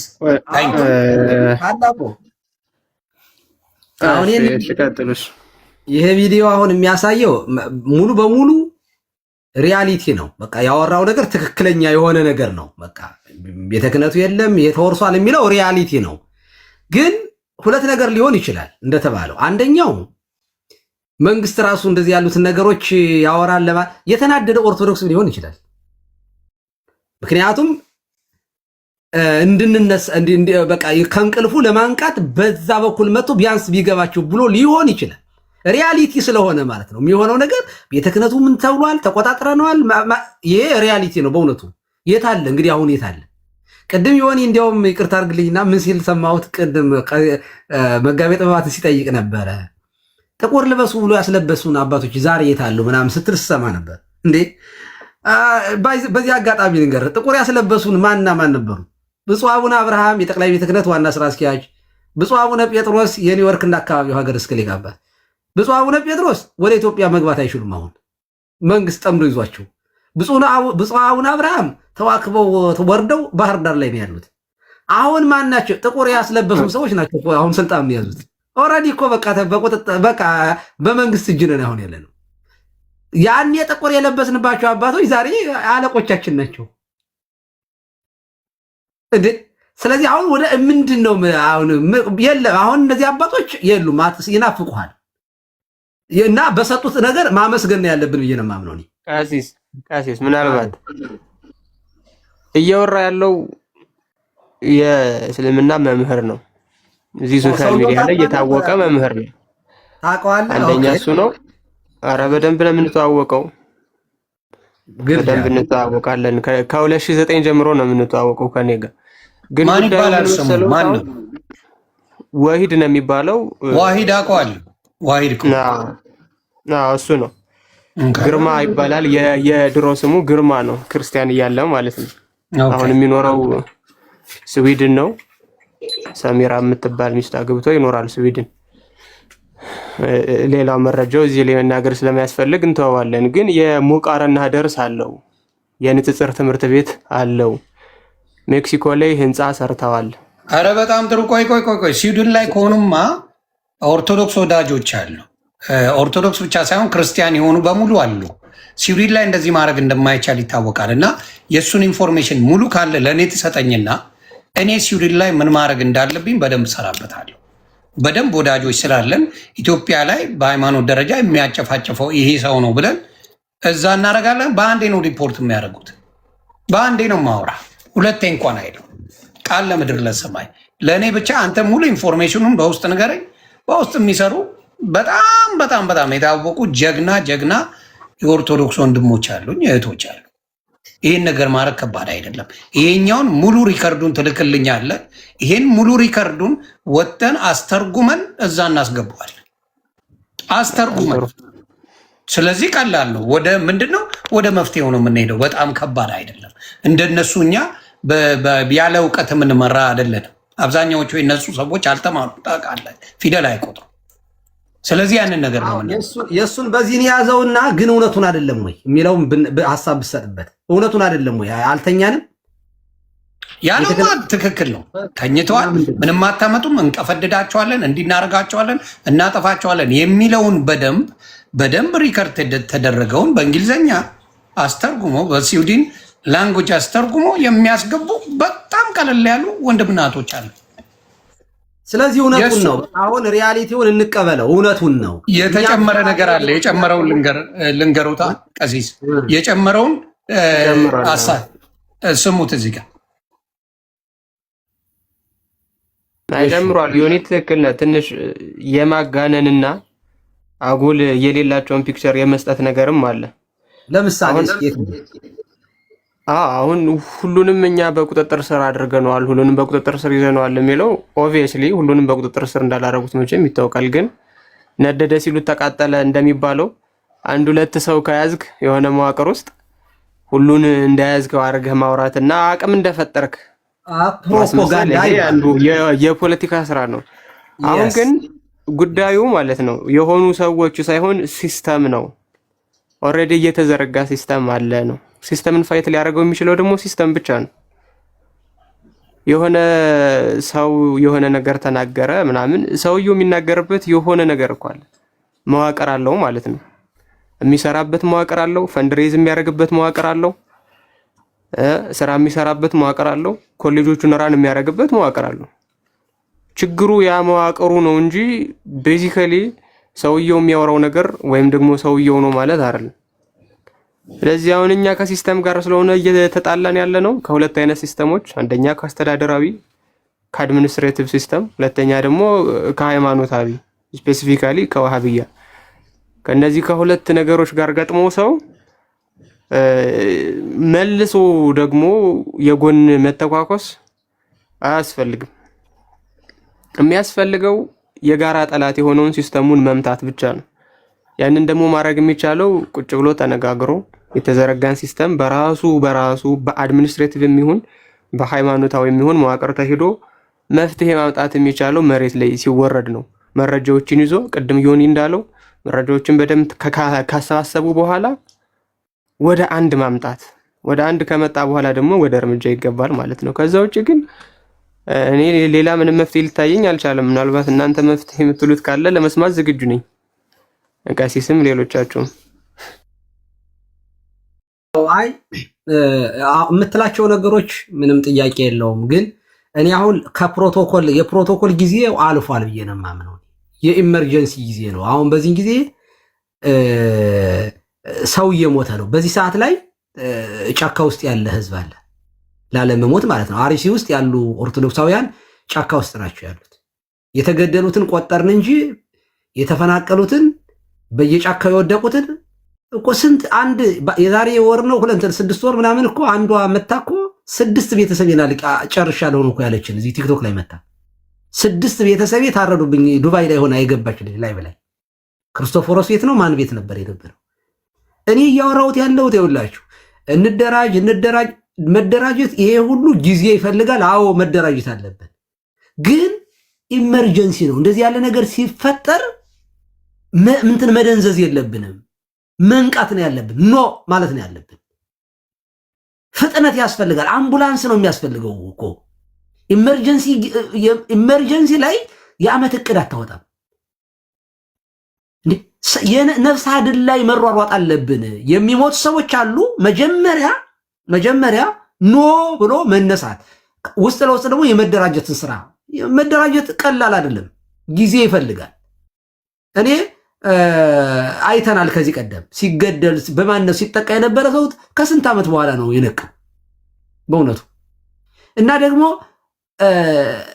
መደራጀትና የተናቀ ምን መስራት እንደሚችል ከፖለቲከኞችም አንዳንድ የምንማረው ነገር እኮ አለ። ትንሹ ነው እኮ ጫካ ገብተው እኮ አገር መርተዋል። ይሄ ጥሩ ነገር ነው በእውነቱ። ይሄ ጠንካራ ነገር ስለሆነ እንማርበት፣ ጥሩ ነው።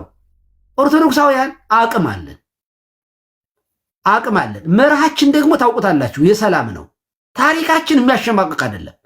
ሙስሊሞች ሲመጡ ያስተናገርን፣ ፕሮቴስታንቶች ሲመጡ ቦታ የሰጠን።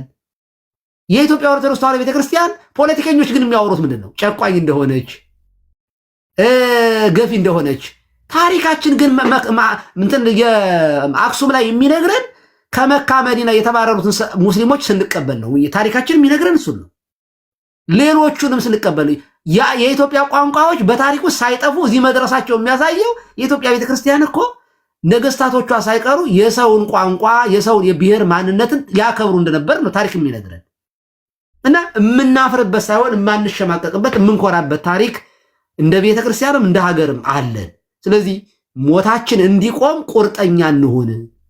በቃን፣ መሞት በቃን። ኖ ሞር። ከዚህ በኋላ መንግስት የማትጠብቀን ከሆነ መንግስት የለም ማለት አለብን። የማንን ፀጉር ነው የምታበጥረው?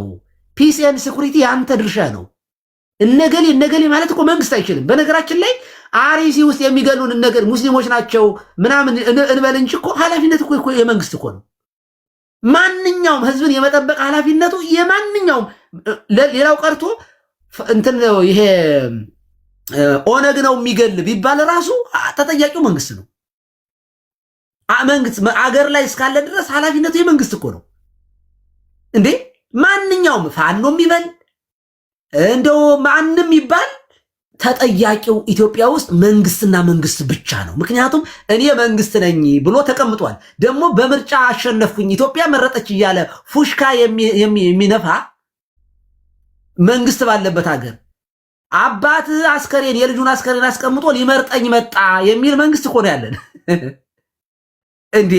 ስለዚህ ተጠያቂነቱ ዙሮ መንግስት ላይ ነው የሚሆነው፣ ዙሮ ማንኛውም ሰው ቢሆን። ምክንያቱም ሀገርን መጠበቅ፣ ሃይማኖት በሃይማኖት እርስ በርስ ግጭት እንዳይፈጠር የማድረግ የመንግስት ኃላፊነት ስለሆነ እኛ ጦር የለን እና ጥሩ ነገር ነው ዛሬ የሆነው። ዮኒ በጣም እናመሰግናለን። ትክክል ነው።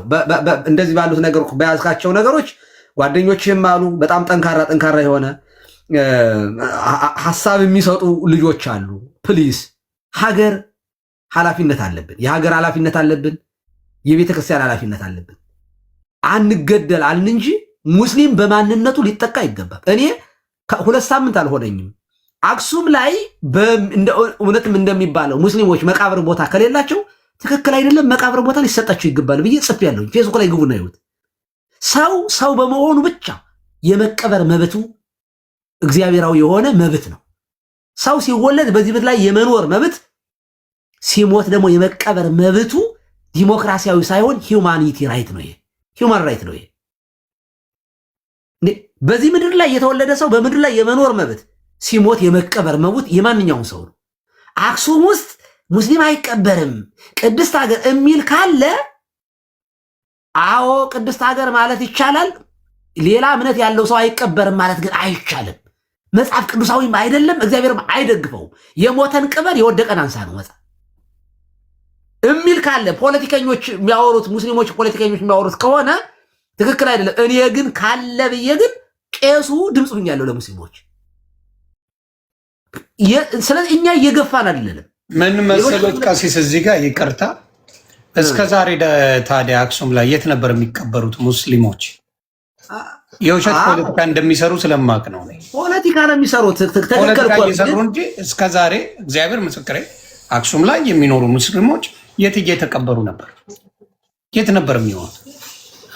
አያችሁ፣ ውሸት እንደሆነ በደንብ ነው የማውቀው። ግን አውቀው ልክ የኦርቶዶክስ ልጆች ሁልጊዜ ሞቱ፣ ሁልጊዜ ተጨፈጨፉ፣ ሁልጊዜ ጠፉ ሲባል የሆነች ምክንያት ይዞ ይመጣል። የሆነች እስቲ አክሱም ላይ ያላችሁ እስቲ ኑና መስክሩ ውስጥ አክሱም የሚኖር ብዙ የትግራይ ወንድምና እህቶች አሉ። ለዘመናት ኖረውበታል። አንድም ቀን እንደዚህ አይነት ነገር የለም። የሌለውን ወሽተው ምንድነው እነሱ ያሉት? አክሱም ላይ ጽዮን ላይ አክሱም ጽዮን ጋር መስጊድ ይሰራልን ነው ጸቡ። አክሱም መስጊድ አክሱም ጽዮን ላይ መስጊድ ይሰራ፣ ይሄ ነው ጸቡ። ምንም ውሸት እንጂ አንድም አክሱም ላይ አንድም እንደዚህ አይነት ችግር ኖሮ ማያውቅ። ይዋሻሉ፣ ይቀጥፋሉ በጣም በሚዘገንን ሁኔታ። እግዚአብሔር ምስክሬ ይህን ውሸት ይዋሻሉ። ውሸታሞች ስለሆኑ ቀዳዳ ነው የሚፈልጉት። ከዛ በኋላ አክሱም ጽዮንን ብትጠፋ ደስታቸው ነው፣ ደንታም የላቸው። ይህን እንደሆነ እርሶም እንዲያውቁ ነው እንጂ አክሱም ላይ ያሉ እርሶ ቤተክርስቲያን የሚመጡ ሰዎች ቢመጡ ጠይቋቸው። አክሱም ሄዳችሁ ታውቃላችሁ ወይ? እውነት ሙስሊሞች የቀብር ቦታ የላቸውም ብለው ጠይቁ። ኧረ እንደዚህ የሚባል ጠይቄያለሁ። ግን ኢፍ እንደው እንደዚህ ያሉት ነገሮች ቢኖር እንኳ እኛ ራሳችን ድምፅ እንሆናለን። በዚህ አጋጣሚ አንድ ጊዜ ከይቅርታ ጋር አርሲ የሞቱ ሰዎችን ስም ዝርዝር ላንብልህ። ዝርዝራቸው ራሱ የሚናገረው ነገር እኔ ራሱ አንብቤዋለሁ። ድገሙና አንብቡላቸው። እኔ ራሱ አንብበው ፕሊዝ፣ አንብበው። እያወጣሁ ነው ገና ያላወጣሁትም። አንብበው። ስም ዝርዝራቸው ኢንዲኬት የሚያደርገን ነገር አለ። እነማን ናቸው የሞቱት? እነዚህ ሰዎች እነማን ናቸው?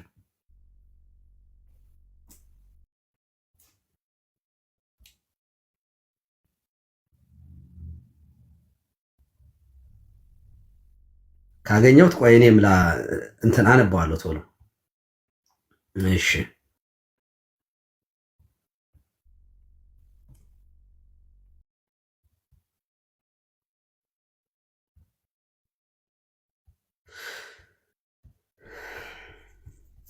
እኔም እየፈለኩት ነው።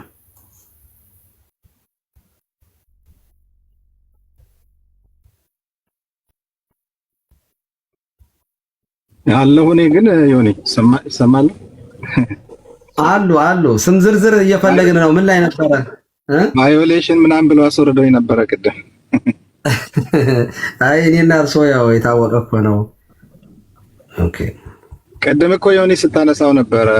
ያው ስሙ እንደሚያስታውቀው የአማራ ተወላጆች ነው ስሙ። አይ ቅድም እኮ መላከ ሰላም እኮ ተናገሩ እኮ። አሁን እኔ አሁን በእውነቱ ለመናገር እየተሽኮረመምን ነው የምናወራው እኮ። አሁን ምስቲልናው እኛ እኮ ገና እኮ አልነቃንም። በእውነቱ ገና እኮ ነን ገና እንጂ እኮ ሰው በማንነቱ እየተገደለ እንደሆነ ግልጽ ነው። ምንም እየነገሩን እየመረጡ እኮ ነው የሚገሉት እኮ። እኔ ከዚያ አካባቢ ያሉ ሰዎች እኮ እነማን ደም ሁሉ እየጠየቁ ማለት ነው። ቋንቋ በትክክል ይናገራሉ አይናገሩም ሁሉ እየተባሉ እየተጣሩ እኮ ነው የሚገደሉ። በደንብ ማንበብ እችላለሁ። ይኸው እዚህ ጋር አለ። አገኘው። አንደኛው አቶ ደምረው አበራ እድሜ 70 ዓመት፣ አቶ ከፈለኝ ልክ የለው እድሜ 56፣ አቶ ኃይሉ ንጉሴ 70፣ አቶ እሸቴ ዳመና ተመርጠው የአማራ ኦርቶዶክሶች እንደሆኑ ይታወቃል። አቶ ሰሙ አባይነ፣ አቶ አማረ በላይነ፣ አቶ ተሬ ደሴ፣ ወጣት ገነነ ጥላሁን፣ ይሄ ነው። አቶ ንጉሱ ማህደር ማንደፍሮ፣ አቶ በቀለ ኃይለ ሚካኤል፣ እነዚህ ናቸው እንግዲህ ሲጨርሷቸው የነበር። ስለዚህ በደንብ ይታወቃል ማንን ታርጌት አድርገው ማንን ማጥፋት እንደተፈለገ በደንብ ይታወቃል። በትክክል ደምረው አበራ፣ ከፈለኝ ልክ የለው፣ ኃይሉ ንጉሴ፣ እሸቴ ዳመና፣ አባየም ዳኘ፣ ሰሙ ተሬ ደሴ፣ አማረ በላይነህ፣ ተሬ ደሴ፣ አቶ ንጉሱ ማንደፍሮ እንዳለ ያቸው ስሙን ራሱ ወጣት ገነነ ጥላሁን በሙሉ ማለት ነው። እና ተለይተው ተመርጠው ነው እየተገደሉ ያሉት። እኔ አሁን ይህንን በግልጽ መናገር ምኑ ነው የሚያሳፍረው? የሆነውን ነገር ሰዎቹ ሞተውበታል። በማንነታቸው ተገደሉ አይደለ? ሰው በማንነቱ ተገድሎ በማንነቱ ነው የሞተው ለማለት ለምንድን ነው የምንሽኮረመመው? ሰዎቹ በማንነት መርጠው ሲገሉ ያላፈሩትን የሞቱትን ሰዎች ማንነት መናገር ለምንድን ነው የሚያስኮረመመን? አበበ ከበደ ቶሎሳ ኩምሳ ሞተ ብሎ መናገር እንዴት እዚህ ገና እኮ ነን። እውነት ለመናገር ገና እኮ ነን። አልነቀንም እኮ ገና እኮ አልገባንም። በእውነት ምርር እኮ አላልንም እኮ። መምረር አለብን። አለበለዚያ እኔ በእርግጠኝነት እነግራቸዋለሁ። እኔም ዮኒ ማኛም ቀሲስ መጋቤ ጥበብም ያልሞት ነው አሪስ ይዛ ውስጥ ሽሪካ ውስጥ ስላልተገኘ ነው። በቃ በዚህ ብቻ ነው በቃ እንጂ ለኛ የሆነ ነገር የሆኑ ሰዎች ራርተውልን አይደለም፣ ማንነታችንን አክብረውልን አይደለም። እና ሲሞት ዝም የሚል ሊቢያ ላይ ለታረዱ ክርስቲያኖች ያን ያክል አላለቀስንም? እኔ እኮ አገራችን ላይ ለሚሞቱስ ምንድነው ዲፈረንሱ? ሊቢያ ላይ በሃይማኖታቸው ነው ሰዎች የሞቱት። እኔ ይቅርታ አድርጉልኝና ሊቢያ ላይ ካረዱኝ ሰዎች በሀገሬ ላይ የራሴ ሰዎች የገደሉኝ ነው የሚመስልብኝ። የሚያመኝ እሱ ነው። እኔን የሚያመኝ እሱ ነው። ሊቢያ ላይ የማያረዱት እኛ ተሰደን ሄደን አራጆች በሀገራቸው እጅ ውስጥ ራሳቸው በረታቸው ውስጥ ገብተን ነው። እኔም ማዝነው እቤቴ መጥቶ በሀገሬ በተወለድኩበት በትውልድ ሰፈሬ መጥቶ የራሴ ወንድም አርዶኝ ሲሄድ ልቅሶ እንኳ ፍታት እንኳ እንዴት እከለከላለሁ? እና ይሄ በእውነት ይሄ ሞት ነው። ይሄ በሽታ ነው በእውነቱ፣ ጤንነት እንዳይመስላችሁ። እና ደግሞ ሳጠቃልል እንዲህ የሞቱ ሰዎች ዋጋቸውን በእግዚአብሔር ዘንድ ያገኛሉ። የስ እኛ ግን እያንዳንዳችን ምዕመንም እንሆን ድምፅ ባለመሆናችን፣ እረኞች ካህናቱ ደግሞ በጎቻችንን ባለመጠበቃችን የእረኞቹ አለቃ ሲገለጥ እንጠየቅበታለን። እመኑኝ ማንም አይድንም ከዚህ። እኔ ምን ማድረግ እችላለሁ? አይሰራም። ቢያንስ ድምፅ መሆን ትችላለህ። እኔ ምን አቅም አለኝ? ስልጣን የለኝ። ቢያንስ ስድብህን ማቆም፣ ቢያንስ መሽኮርመምክን ማቆም፣ ቢያንስ የሚታገሉትን ማሸማቀቁን መተው። አቡነ ሉቃስ እኮ ለሚሞቱ ወገኖቻችን ድምፅ በመሆናቸው በእውነቱ መንግስት ትክክል አይደለም፣ ገዳይ ነው፣ ደም እጁ ላይ አለብህ ብላው በመናገራቸው ከሀገረ ስብከታቸው ተፈናቅለው የሚያስቀድሱበት እንኳን ቤተክርስቲያን አተው ነው ያሉት እኮ። በሚያሳዝን ሁኔታ አረጋዊ አባት ለህዝቡ ድምፅ የሆኑ ከሚገደለው ህዝብ ጋር የቆሙ አባት ኢትዮጵያ መግባት አይችሉም። በአሜሪካ ምድር ቅዳሴ እኮ ቤተክርስቲያን እንዳይመጡ እኮ ተከልክለዋል። በአሜሪካ ምድር እኔ እውነት ኢትዮጵያ ውስጥ ያሉት ፈርተው ነው ልበል። አሜሪካ ያሉ ሰዎች አቡነ ሉቃስ አረጋዊ አባት ለህዝብ ድምፅ ለቤተክርስቲያን ድምፅ በመሆናቸው ብቻ እቤታቸው ነው ያሉት። ዛሬ አዝነው ቆዝመው እያለቀሱ ማለት እና ታዲያ ሌሎቹ ሊቃነ ጳጳሳት እነሱ መላከ ገነት ውጭ ያሉት ይበሳሉ እኮ። ኢትዮጵያ ውስጥ ያሉት አትሊስት ፈርተው ነው። እነዛ ግን አደራዮች ሆነው ነጋዴዎች ሆነው ነው። በየ6 ወሩ መመላለስ አይችሉም ኢትዮጵያ። እሱን እኮ ነው የምለው። ቢያንስ ውጭ ላይ ያሉት አባቶች እንዴት ቢያንስ እንዴት የሚመኑ ራሱ እንዴት ዝም አለ ነው ጥያቄው። ህዝቡ ራሱ አሜሪካ ውስጥ የሚኖር ድምፅ የሆኑትን አባት ዛሬ አሜሪካ ምድር ላይ አፈናቃይ አድርጎ ኪዳን እንዳያደርሱ እንዳይቀድሱ ቤታቸው እንዲውሉ ካደረገ ኢትዮጵያ ያሉ አባቶች እንዴት ነው ደፍረው ከመንግስት ከህዝብ ጎን ቆመው ስለ ህዝብ የሚታገሉት? በእውነቱ የሚመኑም ጋር ችግር አለ። ኑ እንዋቀስ። እንግዲያስ እንደ ጋር አጥፍተናል። እግዚአብሔር ራሱ ዝም ብሎ ወእግዚአብሔር ሲሳለቅ ላይ ሊሆኑ ይላል መጽሐፍ። እግዚአብሔር ራሱ በቃ ዝም ያለን እኛ ራሳችን ጤነኛ ባለመሆናችን ጭምር መሆኑን እዚህው ማመን መቻል አለብን። ለማንኛውም እኛ ስራችን እየሰራን ነው። ኃላፊነታችን ይህን ያክል ነው። ከዚህ በላይ ቀሲስ ዲበኩሉ ቀሲስ ቴዎድሮስ ስልጣን የላቸውም። እኔ ማድረግ የምችለው ለወገኔ ድምፅ መሆን፣ ለተገፉት ድምፅ መሆን። ፍትህን ከእግዚአብሔር ነው። እኔ ነኝ የምሟገተው፣ ካህኑ ነኝ። ፍትህና ርትዕ ከቤተ ክርስቲያን ነው የሚመነጨው። የመንግስት የፍትህ ምንጩ መጽሐፍ ቅዱስ ነው። ፍትህ የሚመነጨው ከእግዚአብሔር ነው። የእግዚአብሔርን ፍትህ ደግሞ የምናገረው እኔ ቄሱ ነኝ። የፍትህ ጉዳይ የሃይማኖት እንጂ የፖለቲከኞች ብቻ አይደለም። ከሃይማኖት ነው ፍትህ የሚመነጨው። ሳይል ወርት ተራከባ ጽድቆ ሰላም ተሳማ ብዬ የምሰብክ ክርስቶስ ንጉስም ካህንም ነው ብዬ ማምን ሰው ነኝ። እንደ ንጉስ እንደ ካህንም የህዝብ ፈጣሪ ነው እግዚአብሔር እኮ ነው። ስለዚህ ፍትህን መፈለግ የሃይማኖት ጉዳይ ነው። ለሞቱት ለሚገፉት መቆም የኛ ድርሻ እንጂ የፖለቲከኞች አይደለም። የኛ ነው፣ በዋናነት የኛ ነው እና ስራዬን እየሰራው ነው ብዬ ነው የማምነው እኔ። እና ዮኒ እግዚአብሔር ይባርክ። በጣም ደስ ብሎኛል ዛሬ። እግዚአብሔር ይስጥልኝ፣ ሁለታችሁንም እግዚአብሔር ይጠብቅልኝ። እንደዚህ አባቶች መታችሁ ከጎናችሁ ነን አይዞን ላላችሁ በሙሉ እግዚአብሔር በበረከት ይጎብኛችሁ ላለው እኔም መጨረሻ ላይ የምሰጠው ሀሳብ አለ። ሰላም እደሩልኝ እናንተ ሰላም ነው። እግዚአብሔር ባርክ። እናመሰግናለን። በጣም እናመሰግናለን። በርታለን። አሜን አሜን አሜን። እንግዲህ እኔ የምለው ነገር አለ እዚህ ጋር እባካችሁ ሙስሊሞች ጩኸቴን ቀሙኝ አይሆን፣ ለእናንተም ጥሩ አይደለም። ለነ ጩኸቴን ቀሙኝ አይሆን። አክሱም ላይ መስጊድ አይሰራም። በደንብ አድርጌ እነግርሃለሁ። መካ ላይ እንደ መስራት ነው። አክሱም ጽዮን በምትባል ነው የምትታወቀው። እናንተ ጩኸቴን ቀሙኝ ምንም ያልሆኑ ምንም ሳይሆኑ አክሱም ላይ ፍትህ ለአክሱም ሙስሊም እያላቸው የምትጮሁት እግዚአብሔር አምላክ ይፈርዳል። እግዚአብሔር አምላክ ይፈርዳል። ምን ያህል የጭካኔ መንገድ የአረመኔነት መንገድ እንደምትሄዱ እያየ ነው። ምንም አልሆናችሁ፣ ማንም የነካችሁ የለም። ምንም መስጊድ ካልሰራም ብላችሁ ፖለቲካ እየሰራችሁ ነው። ይሄ ደግሞ አይሆንም። ደግሜ ነው የምናገረው፣ አይሆንም። አክሱም ላይ ቤተክርስቲያን አይሰራም።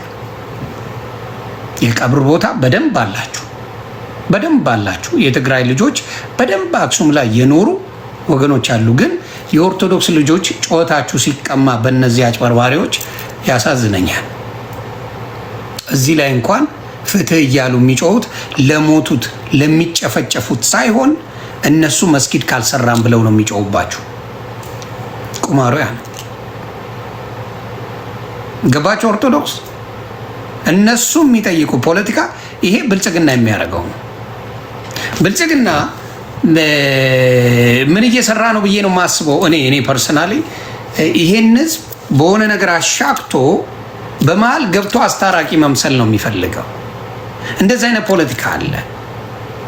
ለምሳሌ ከትግራይ ህዝብ ጋር በነበረው ጸብ ላይ እሱ ታርቆ ጠላት አማራ ነው ብሎ ነው የሰጠው። እንደዚህ አይነት ጨዋታ አላቸው በብዛት በምናየው ነገር ላይ በብዛት የምናየው እሱ ነው። አሁንም በሙስሊምና በኦርቶዶክስ መካከል ይሄን ነገር ጸብ በደንብ ይፈለጋል። ከዛ አስታራቂ መስሎ ይመጣል። ስለዚህ የኦርቶዶክስ ልጆች ምን ማድረግ አለባችሁ ነው የኔ ጥያቄ። የኦርቶዶክስ ልጅ ራስን አንድ ከሆንክ የሚነካ የለም። እኔ አሁን ስለማልፈራ አሜሪካን ሀገር ላይ የሚነካኝ የለም። እግዚአብሔር ምስክሬ ነው የምልህ፣ ጫፌን የሚነካኝ የለም። ይኸው መድኃኒዓለም ምስክሬ፣ ጫፌን እናቱ የወለደችው የሚነካኝ የለም። ተግባባን? ከደፈርክ አትነካ። ከፈራ ግን ማንም ይጨፍርብሃል፣ ማንም ይጨፍርብሃል። ኦርቶዶክስ ላይ ኢትዮጵያ ላይ የተደፈራችሁት በምን ጉዳይ ነው? ስለማደፍሩ ነው። ማን ነው? አሜሪካ ብዙም ይኖራል፣ አውሮፓ ብዙም ይኖራል። ደፍሮ የሚናገር በጣም ጥቂት ሰው ነው። በጣም ጥቂት ሰዎች ናቸው ደፍረው የሚናገሩት። በጣም ጥቂት ሰዎች ናቸው። ይቺን ነገር በደንብ አድርገው የሚያስጨውት እዚህ ጋር ሙስሊሞች አይደሉም። እውነቱን ልንገራችሁ፣ ይህ ፍትህ ለአክሱም ሙስሊሞች የሚሉት እግዚአብሔር ምስክሬ ሙስሊሞች አይደሉም፣ ሙስሊሞች አይደሉም። ምክንያቱም እኔ ቤት ከ1900 1200 ሙስሊም ሊገባ አይችልም። ኢምፓስብል፣ የማይሆን። ይህን የሚያደርገው ብልጽግና ቫይራል እንደሚሄድ ያውቃል። እንዴት አድርገው መግባት እንደሚችሉ ያውቃሉ። ይሄ ስለ ሙስሊም ጉዳይ አይደለም ያወራ ነው ጉዳይ ስለምንድን ነው? አርሲ ላይ ስለሚገደሉ የኦርቶዶክስ ልጆች ነው። ይሄ ደግሞ በመንግስት የታገዘ ነው። እንዴት ብትሉኝ ከዚህ በፊት ቀሲስ በላይ የሚባል ሌባን ታውቁታላችሁ? ቀሲስ በላይ የሚባል ሌባ በገንዘብ ማጭበርበር ተይዞ እስር ቤት ገብቷል። አሁን የእሱም ቦታ የተካው ደግሞ ሳሪዎስ የሚባለው ሌባ ነው። የእሱም ቦታ ተክቶ እሱን ነበር ያስገቡት መጀመሪያ። ስለዚህ እሱ ዘርፎ ይናደረገ። በሚገርም ሁኔታ ደግሞ አሁን ገንዘቡን አምጡ ብሎ የገመጣው ሳሪዎስ ይባላል። ሌሎቹን ቀሲስ እንዳሉት ቀሲስ ድበኩሉ እንዳሉት አንደኛውን ከአሜሪካ እንዳይመለሱ ተደርገዋል። አንደኛውን ደብረ ብርሃን ወርውሯቸዋል። አለቀ። ስለዚህ ማንም እዛ ቤተክርስቲያን ላይ ድምፅ እንዳይሆን አስቀምጠዋቸዋል። ይሄ ነው ያለው። ስለዚህ በምታዩት እኔ ቤት ላይ 1500 ሙስሊም የለም። ከ2000 ሰው 1500 ሙስሊም እንደሌለ 1600 ሙስሊም እንደሌለ ማሳያ ነው። እዚህ ላይ እንኳን ከስር እየተጻፈ እንኳን አይደለም፣ ከስር እንኳን እየተጻፈ ፍትህ ለአክሱም ሙስሊሞች የሚል አይደለም። እዚህ ጋር ያለው ጽሁፍ ራሱ እንድታዩት ብዬ ነው፣ እንድታውቁት ብዬ ነው። ይህንን ነገር በደንብ ብልጽግና በኦርቶዶክስና በሙስሊም መካከል ፍጥጫ እንዲኖር፣ ችግር እንዲኖር፣ ጸብ እንዲኖር በደንብ ይፈለጋል። ከዛ በመሃል አስታራቂ መስሎ መምጣት ነው። አያችሁ አይደለ? እዚህ ጋር በምታዩት መልኩ ቁማሩን ብልጽግና እየሰራው ነውና ምን አለ ሁሌም ስልጣን ጥሩም ነገር ነው፣ መጥፎም ነገር ነው። ስልጣን ስትይዘው ጥሩ ነው፣ ስትወርድ መጥፊያህ ነው። እመነኝ፣ ስትወርድ መዋረጃህ ነው። ስልጣን መዋረጃ። ህዝብን በድለ፣ ህዝቡ አልበደለ። ህዝብ ለምን ክርስቲያኑን ክብለ መጨፈጨፍ ከሆነ ጥያቄ ነው። ስለዚህ አሁንም ፍትህ እንጠይቃለን። የኦርቶዶክስ ወንድምና እህቶቼ እንዲሁም ደግሞ የሌላ እምነት ተከታይ ነግበኔ ነው። እኔ በደንብ ይሄ አጀንዳ ተሰጥቶ መንግስት የሚሰራው ነገር እንጂ ሙስሊም ከክርስቲያኑ የሚጣላበት ነው ብዬ አላስብም። በደንብ አጀንዳ ተቀርጾ በደንብ የሚሰራበት። ስለዚህ አርሲ ላይ ላለው ተጠያቂው አሪዮስ የሚባል ከነስሙ ሳውሪዮስ ነው። አሪዮስ የሚባል አውሬ እሱ ነው ያለው። አውሬ ለስልጣን ብሎ ያላደረገው ነገር የለም። ብዙ የኦሮሞ ቤተ ክርስቲያንን የሚመሩ አባቶች አሉ። ብዙ ግን ይቺን ፖለቲካ በደንብ አድርገው ይጫወቱበታል። እና ይሄ የሙስሊም የኦርቶዶክስ የሚለው ነገር ሳይሆን በደንብ ተደርጎ ይሄን በደንብ ተበጅቶ በጀት ተበጅቶ የሚሰራ ነገር ነው። ስፔሻሊ ኦርቶዶክስን ማድከም ማለትና ማጥፋት ማለት የዘር ፖለቲካን ኢትዮጵያ ላይ ማሰራጨት ማለት ነው። የዘር ፖለቲካ ኢትዮጵያ ላይ እንደፈለገ እንዲጨፍርበት የማድረግ ፖለቲካ ነው። ኢትዮጵያ ሲባል አንድ ቅር የሚለው ኦርቶዶክሳዊ ወንድም የለም። ዲስ ኖቦዲ ከኢትዮጵያ የመንን ለሌላው ሙስሊም የሚደግፍ ከኢትዮጵያዊ ክርስቲያን ወንድሙ እኔ ፍልስጤማዊ ሙስሊምን የሚመርጥ አለ። እኔ ከውጭ ኦርቶዶክሳዊ ከግሪክ ኦርቶዶክሳዊ የኢትዮጵያ ሙስሊም እመርጣለሁ እንደ ኢትዮጵያዊነቴ። እነሱ ግን አያረጉትም። አብዛኛው የነሱ አስተሳሰብ በትምህርት ላይ የዳበረ ስላልሆነ መሀይም ስለሆኑ አብዛኛዎቻቸው ከኢትዮጵያ የኦርቶዶክስ ወንድሙ የፍልስጤም ሙስሊም ወንድም ሙስሊም ብራዘር ብሎ ይላል። this is the saddest truth ይሄ ነው ማንነታቸው። ሁሉም እያልኩ አይደለም፣ አብዛኛው ይሄ የደከመ ማንነት አላቸው። የደከመ ማንነት አላቸው እና እጅግ አዝናለሁ። ኦርቶዶክስ ወንድምና እህቶቼ በዚህ ጉዳይ ላይ በደንብ ስሩበት። ታዋቂ ኦርቶዶክስ የሆናችሁ ሶሻል ሚዲያ ላይ መጥተው ፍትህ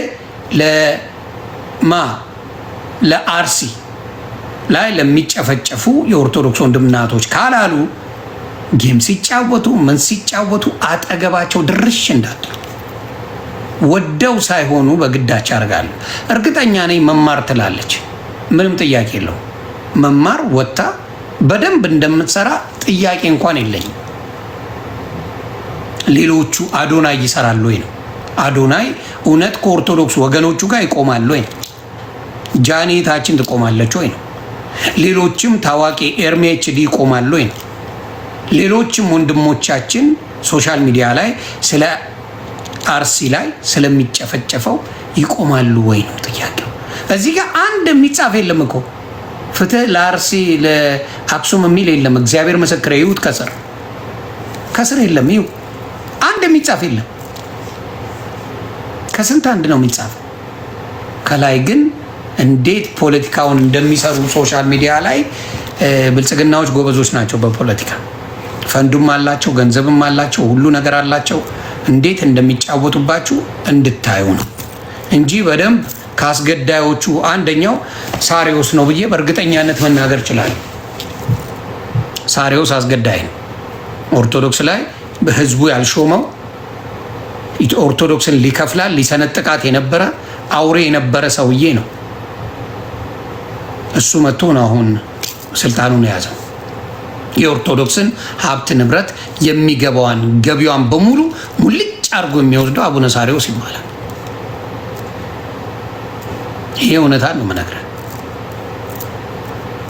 ስለዚህ ያንን ነው የምናገረው እና እባካችሁ የኦርቶዶክስ ታዋቂ ሰዎች ወንዶችም ሆነ ሴቶች ለአክሱም ድምፅ ያልሆነን ዞር ብላችሁ እንዳታዩት። ለአክሱም አልኩኝ ለአርሲ የአክሱሙ ቁማርን እንድታዩት ብዬ ነው። ምንም ሳይኖር ፍትህ ለአርሲ ይባላል፣ ከስር ይጻፋል፣ ከላይም ያለው አክሱም ይባላል እና እጅግ እጅግ ያሳዝናል። እግዚአብሔር ከእናንተ ጋር ይሁን። መቼም ነገ ሙስሊም አንድ ነገር ቢሆን ድምፅ ከመሆን ወደኋላ አልልም። ሰብአዊነት ስላለኝ ማለት ነው። ሰብአዊነት ያለው ሰው ይህንን ይናገራል። ስለዚህ ክበሩልኝ። እግዚአብሔር ከእናንተ ጋር ይሁን። መልካም ምሽት።